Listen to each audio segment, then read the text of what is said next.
Panguva ino General Anselm Sanyatwe vonyorerwa tsamba zvatiri kuti macritics at the ruling party ZANU-PF panguva ine vanhu vanonyatsoudza ZANU-PF demo chokwadi chiri pachena kana ichinge yakanyaisa kuti aiwa apo vakomana ve the ruling party ZANU-PF we know kuti tiri vakomana veopposite opposite but tinotokuudzai chokwadi sezvachiri sana pina mashoko oya panapa achinyeverwa kana oya achizevezerwa. Anselm Sanyatwe ndogo subscribe like out on the bell icon.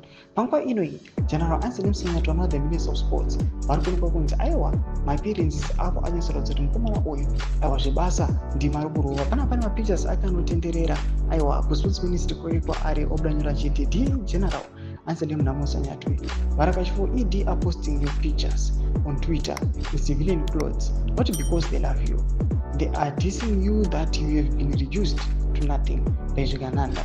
Check records. Some Varakashi never posted you when you were a full-blown military officer.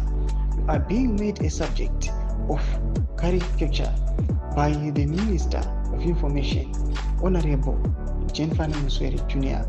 and his PS Nick Mangwana. Day after tomorrow, Mira Samsoja Sanyatwe. No much for Amudanyara Panguva ine, Anyura Nana, Iwa Lini M. Machuza, Anselm Sanyatwe, but Iwa Panguva ine, Ashinakumta Shakanaka, Barakashi, they are laughing on you, Panguva ine, Bagu poster, Majum poster, Iwa Wakapeka, Iwa Mafomao, ne dressing Ida Zakuti, Iwa. Panguva ine, these guys, they never posted you Panguva Chirkumauto, Uchitunga Mirira, Iwa odi a very tough position, but panguva ine varikuseka noda kuti you have been reduced to nothing. Pane vachitaura mashoko achiti aiwa pane zvakarongona naJenfani Musweri naNick Mangwana we do not know kuti zvii, but vari kumuti ngaamire semusoja semashoko ambotaurwa naBhomshogeza achinzi pana Sanyatwe ndiye makambobvisa IRG Mugabe. Chichiri kutadzisai kuti muite action panguva ino iri kuonekwa kunzi the situation yakaimira 2017 mamakaita action yakanga itori nani pane situation yavapo right now. Tudze mafunguro enyu muri kudii pamusoro pechitiko ichi. Wapinda comment section yedu mudze mafunguro enyu, subscribe or like, just on the bell icon.